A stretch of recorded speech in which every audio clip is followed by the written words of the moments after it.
ایک ہفتہ اور گزر گیا۔ عبداللہ نے اب اسماعیل صاحب کے گھر آنا چھوڑ دیا تھا۔ نائمہ کو اس کے ہونے نہ ہونے میں کوئی دلچسپی بھی نہیں تھی۔ اس کی شادی کے دن اب بہت قریب آ چکے تھے۔ گھر والوں کا اصرار تھا کہ نائمہ اب کالج جانا چھوڑ دے، مگر اس کا کہنا تھا کہ وہ اپنی تعلیم شادی کے بعد بھی جاری رکھنا چاہتی ہے، اس لیے جب تک ممکن ہو وہ کالج جائے گی۔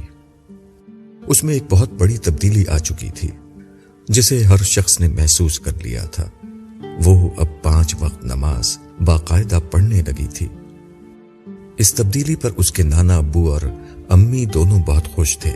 فاریہ بھی بہت مطمئن تھی، تاہم اسے یہ بات عجیب لگی کہ اب نائمہ اپنی شادی اور مستقبل کے حوالے سے بہت زیادہ پرجوش نہیں رہی تھی۔ لڑکیاں شادی قریب آنے پر زیادہ خوشی محسوس کرتی ہیں، مگر نائمہ کا معاملہ یہ تھا کہ ایک محیب اداسی نے اس کا احاطہ کر لیا تھا۔ نائمہ کا مسئلہ کیا تھا اسے نہ کسی نے پوچھا، نہ اس نے کسی کو بتایا۔ سب سمجھ رہے تھے کہ شادی اور آنے والی زندگی کے متوقع اندیشوں نے نائمہ کو خدا کی طرف راغب کر دیا ہے۔ وجہ کچھ بھی ہو، سب خوش تھے۔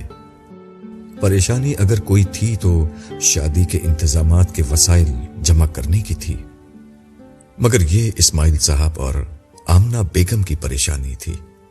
انہوں نے نائمہ کو اس مسئلے کی خبر تک نہیں ہونے دی تھی۔ وہ نہیں چاہتے تھے کہ ان کی بیٹی کی خوشیوں میں پریشانی کا کوئی شائبہ بھی آئے۔ یہ بات کسی کو نہیں معلوم تھی کہ نائمہ کا اللہ تعالیٰ سے بہت گہرا اور مضبوط تعلق قائم ہو چکا تھا۔ یہ تعلق اس 5 وقت نماز سے کہیں زیادہ گہرا تھا جو وہ بظاہر لوگوں کو پڑھتی ہوئی نظر آتی۔ اس کی دن رات ایک ہی دعا تھی کہ سچائی اس پر کھول دی جائے۔ ایک روز عشاء کی نماز سے فارغ ہو کر وہ مصلی پر بیٹھی ہوئی دعا کر رہی تھی۔ اس کی آنکھیں بند تھیں اور ان سے مسلسل آنسو جاری تھے۔ اسی اثنا میں نانا ابو اس کے کمرے میں داخل ہوئے۔ اسے اس حال میں دیکھ کر وہ ایک دم ٹھٹک سے گئے۔ ان کی نواسی میں اتنی بڑی تبدیلی آ چکی تھی، اس کا انہیں اندازہ نہیں تھا۔ ان کے لیے یہی بہت بڑی بات تھی کہ ان کی نواسی نماز پڑھنے لگی تھی، مگر اب وہ اللہ کے سامنے بیٹھ کر رو رہی تھی۔ یہ چیز ان کے تصور میں بھی نہیں تھی۔ وہ کچھ دیر تک محبت آمیز انداز میں اسے دیکھتے رہے اور پھر واپس لوٹ گئے۔ تھوڑی دیر بعد وہ دوبارہ لوٹے۔ اس دفعہ ان کے ہاتھوں میں قرآن مجید تھا۔ اس دوران میں نائمہ دعا سے فارغ ہو چکی تھی۔ انہوں نے کمرے میں داخل ہو کر کہا، میری بیٹی کیا دعا مانگ رہی تھی؟ نائمہ اب انہیں کیا بتاتی کہ وہ کیا دعا مانگ رہی تھی۔ اس کی دعا نہ اپنی ذات کے لیے تھی، نہ اپنے مستقبل کے لیے، نہ اپنی شادی کے بارے میں، نہ اپنی آنے والی زندگی کے بارے میں۔ اس کی دعا صرف سچائی اور حقیقت جاننے کے لیے تھی۔ سچ اب اس کے لیے اتنا قیمتی ہو چکا تھا کہ اس کے سامنے ہر دوسری چیز بے وقت ہو چکی تھی، مگر ظاہر ہے کہ یہ بات وہ ان سے نہیں کہہ سکتی تھی۔ اس نے جواب میں مسکرا کر کہا، میں اللہ سے وہ مانگ رہی تھی جو میرے لیے اس وقت سب سے زیادہ اہم ہے۔ نائمہ کی اس بات کا مطلب نانا ابو وہی سمجھے جو انہیں سمجھنا چاہیے تھا۔ وہ سمجھے ان کی نواسی اپنی شادی اور آنے والی زندگی کے بارے میں دعا مانگ رہی تھی، مگر شرم کے مارے یہ نہیں کہہ سکی، بلکہ ایک مبہم سی بات کہتی۔ انہوں نے شفقت سے نائمہ کے سر پر ہاتھ رکھ کر کہا، مجھے یقین ہے اللہ تعالیٰ میری بیٹی کو اپنی بہترین رحمتوں سے نوازیں گے۔ تمہاری شادی شدہ زندگی اتنی خوشگوار ہوگی کہ تم اپنے آپ کو دنیا کی سب سے خوش نصیب لڑکی سمجھو گی۔ نائمہ نے ان کی بات کا کوئی جواب نہیں دیا، مگر بغور ان کے ہاتھوں میں پکڑے ہوئے قرآن مجید کو دیکھنے لگی۔ نانا ابو اس کا مدعا سمجھ کر بولے، بیٹا دنیا میں بیٹیوں کو قرآن کے سائے میں رخصت کیا جاتا ہے، ان کے جہیز میں قرآن مجید دیا تو جاتا ہے، مگر لڑکیوں کو ساری زندگی توفیق نہیں ہوتی کہ وہ قرآن مجید سمجھ کر پڑھیں۔ مگر میں یہ چاہتا ہوں کہ اب تم اللہ کی طرف متوجہ ہو گئی ہو تو اس کتاب کو اپنی زندگی بنا لو۔ اس میں تمہارے ہر سوال کا جواب اور مکمل رہنمائی ہے۔ کیا واقعی اس میں میرے ہر سوال کا جواب ہے؟ نائمہ نے تعجب سے پوچھا۔ ہاں بیٹا، نہ صرف تمہارے سوالات کا جواب ہے بلکہ بہترین نصیحت بھی ہے۔ آؤ ادھر میرے ساتھ بیٹھو۔ نانا ابو نے اس کی مسہری پر بیٹھتے ہوئے قرآن مجید کھول کر کہا۔ نائمہ ان کے ساتھ ہی بیٹھ گئی۔ نانا ابو نے کچھ ورق گردانی کے بعد سورہ العصر نکالی اور بولے، میں یہ چاہتا ہوں کہ آج قرآن کریم کی ایک انتہائی چھوٹی سورت تمہیں ترجمے کے ساتھ پڑھا دوں۔ اس میں پورے قرآن مجید کی تعلیم کا خلاصہ ہے۔ یہ کون سی سورت ہے نانا ابو؟ اس سورت کا نام سورہ العصر ہے۔ یہ کہہ کر پہلے انہوں نے سورہ العصر کی تلاوت کی، پھر اس کا ترجمہ پڑھ کر نائمہ کو سنانے لگے۔ زمانے کی قسم، بے شک انسان خسارے میں ہے، سوائے ان کے جو ایمان لائے اور نیک عمل کیا اور ایک دوسرے کو حق کی تلقین اور ایک دوسرے کو صبر کی تاکید کرتے رہے۔ نائمہ میں گرچہ تبدیلی آئی تھی مگر نائمہ پھر نائمہ تھی، یعنی فلسفی نائمہ۔ یہ ترجمہ سن کر اس کے چہرے پر سوالیہ نشان ظاہر ہوا، مگر اس نے کچھ کہنے کے بجائے نانا ابو کے ہاتھ سے قرآن اپنے ہاتھوں میں لے لیا۔ نائمہ نے 2-3 دفعہ یہ ترجمہ پڑھا، بجائے اس کے اسے کسی قسم کی ہدایت اور رہنمائی ملتی، اس کا ذہن پھر سوالات کی آماج گاہ بن گیا۔ اس نے نانا ابو سے کہا، نانا ابو زمانے کی قسم کا مطلب کیا ہے؟ نانا ابو نے اپنے مطالعے کی روشنی میں جواب دینا شروع کیا، بیٹا زمانے سے مراد ماضی کا زمانہ بھی ہے اور حال کا بھی۔ یہ زمانہ وہ چیز ہے جس میں ہم سب انسان جیتے ہیں، یہ ہمارا سرمایہ ہے۔ یہ ہر لمحہ برف کی مانند گھل رہا ہے۔ ہمیں چاہیے کہ ہم اس سرمایہ کو نیکی میں استعمال کریں، تبھی ہم کامیاب ہوں گے۔ اور اگر ہم نے اس سرمایہ کو ایمان، عمل صالح، اچھی باتوں، دوسروں کو تلقین اور صبر کی نصیحت میں استعمال نہیں کیا تو ہم خسارے میں رہیں گے۔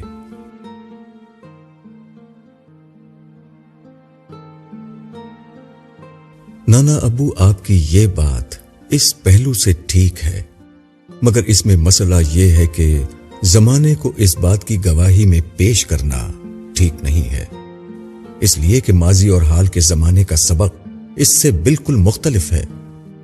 زمانہ تو عام طور پر صالحین کے خلاف کھڑا ہوتا ہے۔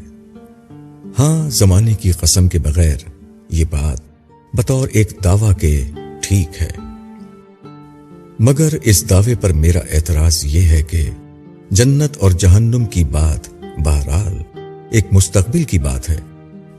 یہ سر دست ایک دعویٰ ہے۔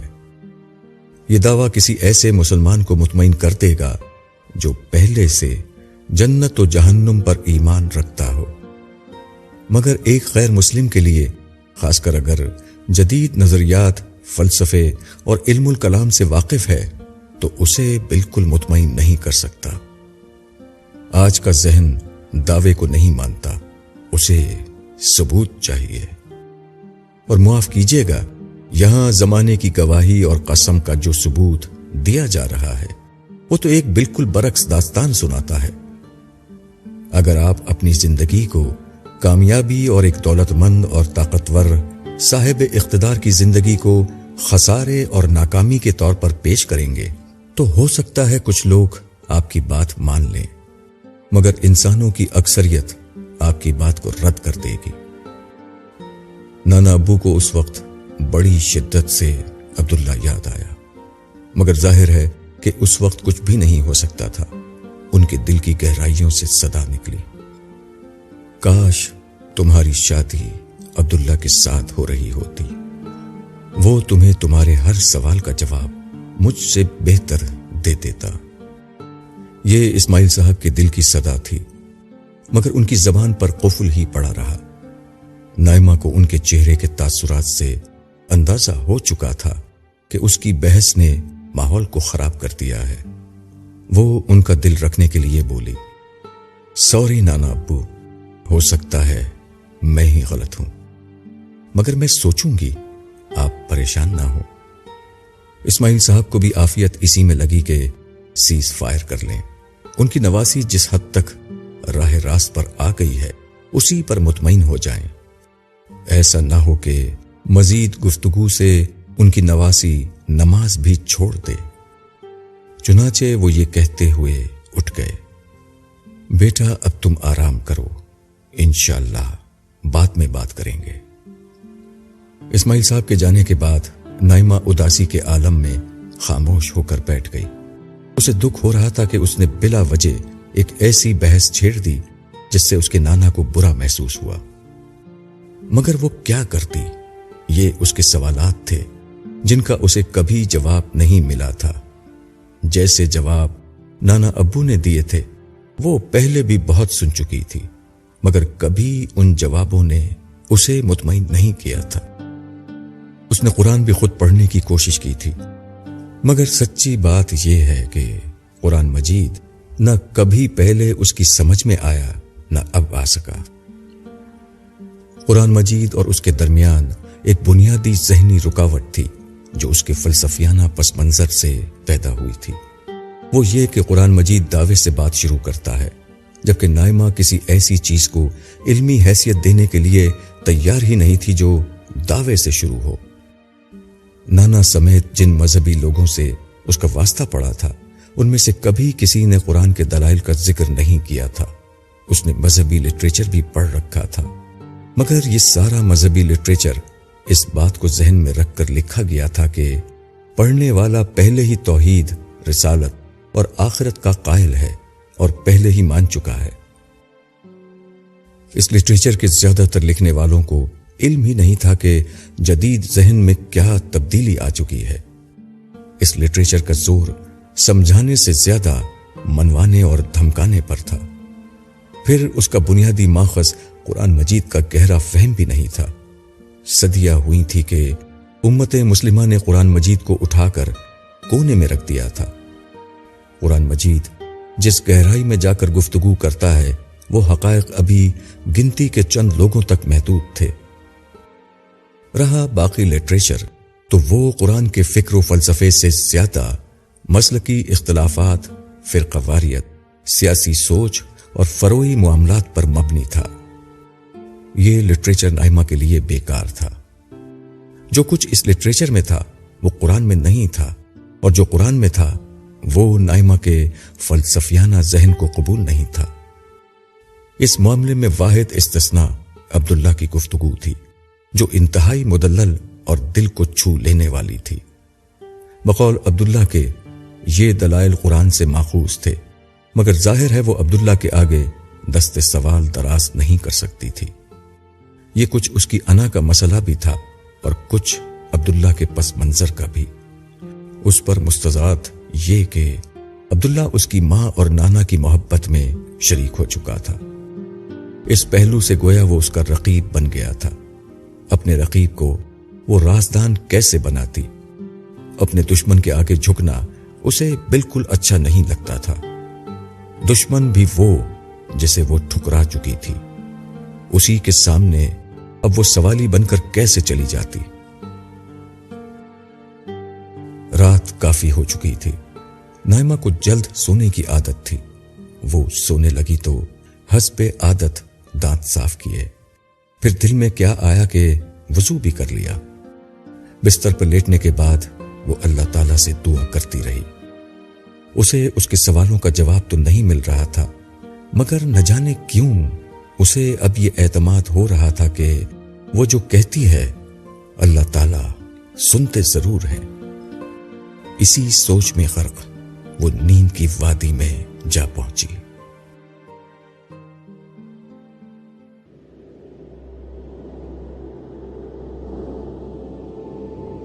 اٹھو نائمہ، سونے کا وقت ختم ہو گیا، بہت نیند لے لی تم نے۔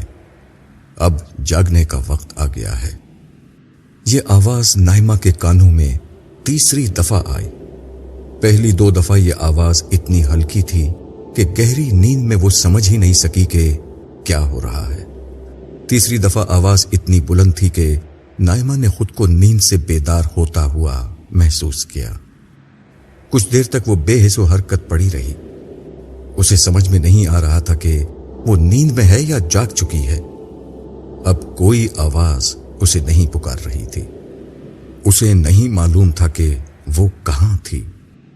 اس کے چاروں طرف پھیلی ہوئی تاریکی اور سناٹے کی دبیز چادر نے ارد گرد کے ہر منظر کو اپنے اندر نگل لیا تھا۔ اس کی آنکھوں کے سامنے بس ایک سیاہ آسمان پھیلا ہوا تھا۔ دور دور تک نہ کوئی بادل تھا اور نہ چاند کی روشنی کے کوئی آثار۔ اگر روشنی تھی تو جگمگاتے ستاروں کی تھی۔ یوں لگتا تھا کہ جیسے آسمان کی سیاہ قبا میں جگمگ جگمگ ہیرے جڑے ہوئے ہوں۔ نائمہ کو یہ منظر بے حد دلکش لگا۔ وہ ہر چیز سے بے نیاز ہو کر اس منظر کو دیکھنے میں مگن ہو گئی۔ وہ کافی دیر تک اسی حالت میں رہی کہ یکا یک آسمان پر موجود ایک روشنی میں حرکت شروع ہوئی۔ یہ روشنی آہستہ آہستہ نائمہ کی سمت چلی آ رہی تھی۔ کچھ ہی دیر میں نائمہ کو معلوم ہو گیا کہ یہ روشنی میں وہی چمکیلا ہیولا تھا جو ہمیشہ نائمہ کو نظر آتا تھا۔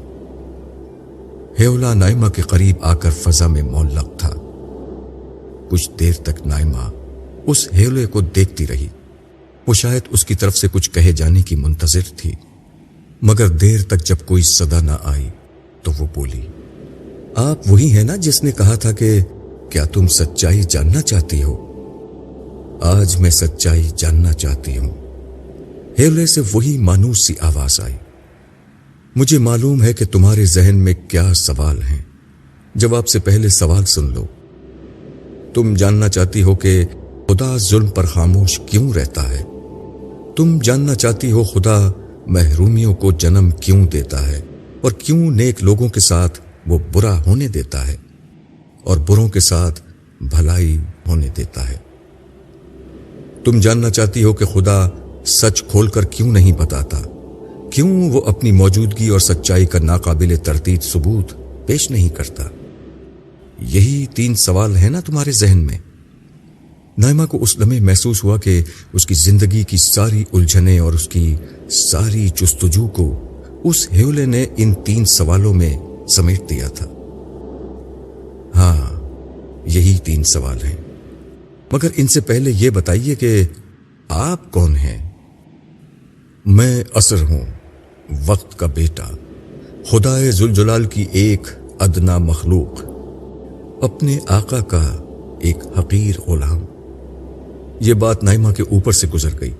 وہ مزید کچھ پوچھنا چاہتی تھی، مگر اب اسے اس ہیولے نما وجود سے کچھ الجھن سی ہونے لگی تھی۔ اسے محسوس ہوا کہ اگر یہ ہیولا کچھ قابل فہم شکل میں آ جائے تو شاید وہ یکسو ہو کر بات کر سکے۔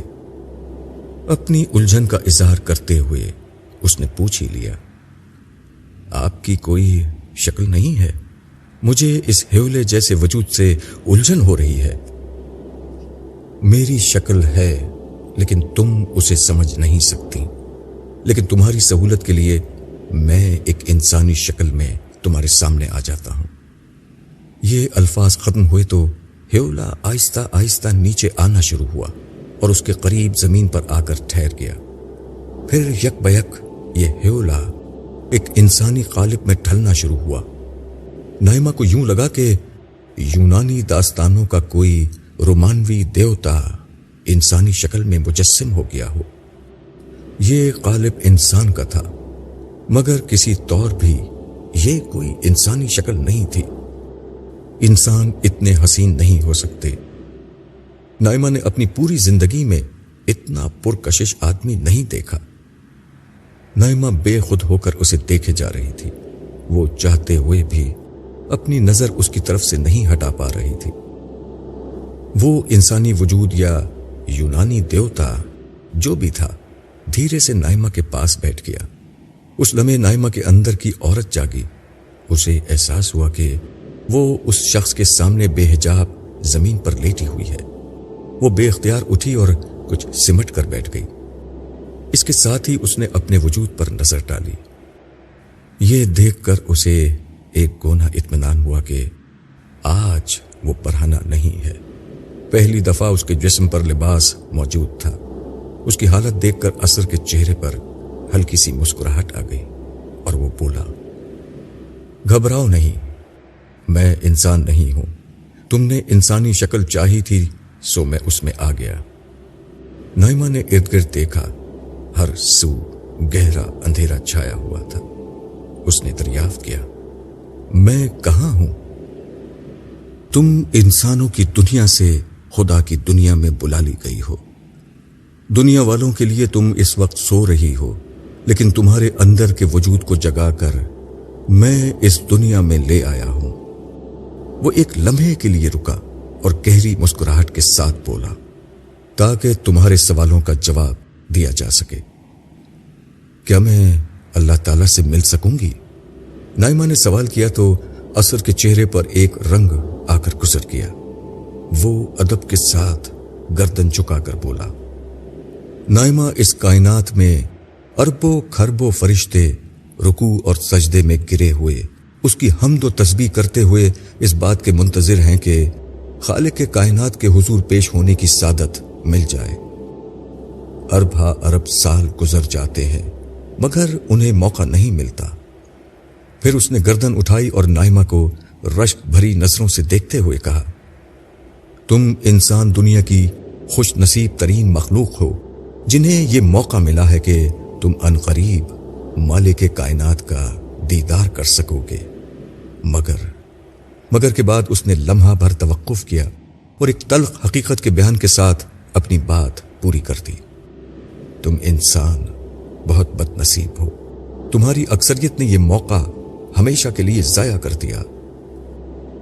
مگر اس میں ہمارا کیا قصور ہے؟ ہمارے ساتھ تو خود بہت ظلم ہوتا ہے۔ یہاں کوئی راستہ بتانے والا نہیں، گمراہ کرنے والے لوگ بہت ہیں۔ غلط کہا تم نے، ہدایت اللہ تعالیٰ نے اپنے ذمے لے رکھی ہے۔ یہاں یہ ممکن ہی نہیں کہ کوئی انسان دیانتداری کے ساتھ سچائی تلاش کرے اور اسے نہ پا سکے۔ مگر تم انسان اپنے تعصبات، خواہشات اور جذبات سے اوپر نہیں اٹھتے، اس لیے ہدایت سے محروم رہ جاتے ہو۔ ہدایت کیا ہوتی ہے؟ یہاں تو ہر شخص اور ہر گروہ کی اپنی سچائی ہے۔ ہم کس کی بات مانیں اور کس کی بات نہ مانیں؟ نائمہ نے اپنے اور اپنے جیسے اور بہت سے دیگر لوگوں کا المیہ ایک سوال کی شکل میں سامنے رکھ دیا۔ ہدایت خدا کی نظر نہ آنے والی ذات کو عقل کی آنکھوں سے دریافت کر لینے کا نام ہے۔ یہ کائنات میں پھیلے آثار کی بنیاد پر اس کی اعلیٰ صفات کو دریافت کر لینے کا نام ہے۔ یہ اس کی عظمت اور محبت کے احساس میں جینے کا نام ہے۔ یہی وہ سچائی ہے جس پر کائنات کا ذرہ ذرہ شاہد ہے۔ یہاں ہر چیز اپنے مالک کے وجود، رحمت، ربوبیت اور عنایات کی گواہ ہے۔ مالک نے کائنات کی ہر شے کو تم انسانوں کی خدمت میں لگا رکھا ہے، مگر تم کبھی بھولے سے بھی نہیں سوچتے کہ ہر لمحہ تم کس کی عنایتوں میں جیتے ہو۔ وہ اگر ہوا بند کر دے تو تم ایک لمحے میں مر جاؤ گے، وہ پانی بند کر دے تو پیاس سے تڑپ تڑپ کر مر جاؤ۔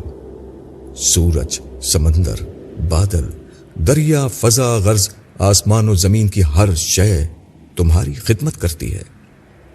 تمہارے ہاتھ پاؤں، اعضاء و قوا، دیکھنے اور سننے کی صلاحیت سب اس کی عطا ہے۔ تمہیں کبھی توفیق نہیں ہوتی کہ دل سے اس کا شکر کرو، اس سے محبت کرو، اس کی عظمت کے احساس میں جیو۔ نائمہ کا سر اعتراف میں جھک گیا۔ اثر بولتا رہا، نائمہ تمہیں غربت کا بہت شکوہ ہے۔ ان لوگوں کے متعلق کیا خیال ہے جن کی آنکھیں نہیں ہوتی، ہاتھ نہیں ہوتے، پاؤں نہیں ہوتے؟ مگر ایسے لوگوں کا پیدا کرنا بھی تو ظلم ہے، نائمہ کے اندر کی فلسفی نے کہا جو اس وقت بھی بیدار تھی۔ یہ ظلم کا اندھیرا نہیں، ہدایت کی روشنی ہے۔ اندھے اس لیے پیدا کیے جاتے ہیں کہ تمہارے جیسے عقل کے اندھوں کو حقیقت نظر آنے لگے۔ گونگے، بہرے، لنگڑے، لولے اس لیے پیدا کیے جاتے ہیں کہ بے حس اور خدائی نعمتوں سے بے پرواہ لوگ ان محروم لوگوں کو دیکھ کر اپنی نعمتوں کو دریافت کریں۔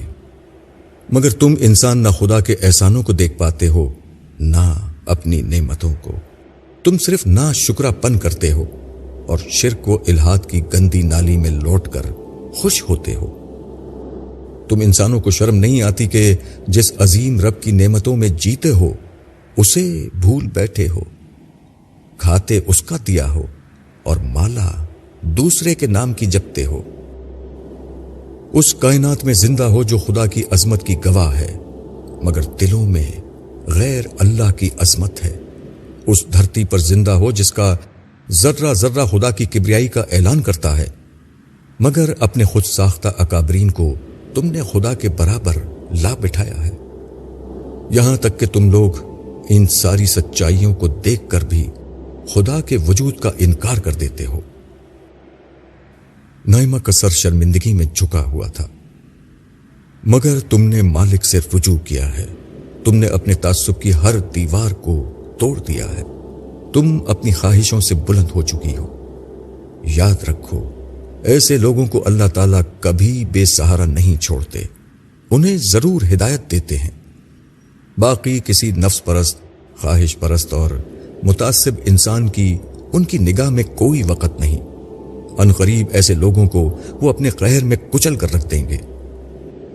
مگر انہوں نے مجھے تمہارے پاس اسی لیے بھیجا ہے کہ میں تمہارے سوالوں کا جواب دوں۔ تم ایک سچی انسان ہو، اس لیے جو پوچھنا ہے پوچھ لو، آج تمہارے ہر سوال کا جواب ملے گا۔ نائمہ نے کچھ سکون کا سانس لیا کہ اثر اس پر غصہ کرنے کے بجائے اصل بات کی طرف آ گیا تھا۔ تاہم اثر کے اپنے وجود کے بارے میں نائمہ کے ذہن میں ابھی تک الجھن تھی۔ اس نے پہلے اسی گرہ کو کھولنا چاہا۔ میں آپ کو سمجھ نہیں سکی، آپ کون ہیں؟ اثر کا مطلب کیا ہے؟ وقت کا کوئی بیٹا کیسے ہو سکتا ہے؟ دیکھو، کائنات کی ہر شے اللہ کی مخلوق ہے۔ تم انہیں جس طرح بھی سمجھو، مگر دراصل وہ اللہ کی مخلوق ہوتی ہیں۔ وقت بھی اللہ کی مخلوق ہے۔ وقت سے بہت سی چیزوں نے جنم لیا ہے۔ دن، لمحہ، گھنٹہ، برس، صدی اور قرن، یہ سب وقت کے اجزاء ہیں۔ انہیں تم وقت کی اولاد سمجھو۔ اور اثر، یہ کیسی اولاد ہے؟ میں یعنی اثر وقت کی سب سے اہم اور بڑی اولاد ہوں۔ وقت کی باقی اولادیں ہمیشہ موجود رہتی ہیں، مگر میں صرف اس وقت ظاہر ہوتا ہوں جب کوئی رسول اس دنیا میں بھیجا جاتا ہے۔ میں رسولوں کے دور کا وقت اور ان کا زمانہ ہوں۔ رسول میں کیا خاص بات ہوتی ہے؟ رسول جب آتا ہے تو اللہ تعالیٰ دنیا کے معاملات میں کھل کر اور اعلانیہ مداخلت شروع کر دیتے ہیں۔ عام حالات میں وہ ایسا نہیں کرتے، مگر اپنے رسول کے ذریعے سے وہ انسانوں سے کھل کر کلام کرتے ہیں، ان کے سوالوں کا جواب دیتے ہیں، ان کی کھلی رہنمائی کرتے ہیں، اور آخر کار سزا و جزا برپا کر دیتے ہیں۔ بات ابھی بھی نائمہ پر واضح نہیں ہوئی تھی۔ اس کے چہرے پر موجود غیر یقینی کیفیت کو اثر نے پڑھ لیا تھا۔ اگر تمہیں اسی بات کو سمجھنے میں زیادہ دلچسپی ہے تو پہلے تمہیں اپنے تیسرے سوال کا جواب حاصل کرنا چاہیے، یعنی خدا سچ کھول کر کیوں نہیں بتاتا؟ کیوں وہ اپنی موجودگی اور سچائی کا ناقابل تردید ثبوت پیش نہیں کرتا؟ کیونکہ اسی سوال کے جواب میں تمہیں معلوم ہو جائے گا کہ اثر کیا ہوتا ہے۔ اثر رسول کا زمانہ ہوتا ہے، اور یہی وہ زمانہ ہے جس میں سچ بالکل واضح کر کے کھول دیا جاتا ہے۔ اثر کی اس بات سے نائمہ نے اتفاق کرتے ہوئے پر اشتیاق لہجے میں کہا، ٹھیک ہے، پہلے اسی کا جواب دیجیے۔ اس کے اشتیاق پر اثر مسکرایا اور بولا، چلو اٹھو، میں اس سوال کا جواب تمہیں بتاتا ہوں، لیکن یہ جواب میں تمہیں براہ راست دکھاؤں گا۔ تمہیں میرے ساتھ ماضی کی دنیا میں چلنا ہوگا۔ یہ کہتے ہوئے اسر کھڑا ہو گیا اور اپنا ہاتھ نائمہ کی طرف بڑھا دیا۔ نائمہ اس کا ہاتھ پکڑتے ہوئے جھجک رہی تھی۔ یہ دیکھ کر اسر نے کہا، میرا ہاتھ پکڑ لو اور اٹھو، میں انسان نہیں ہوں۔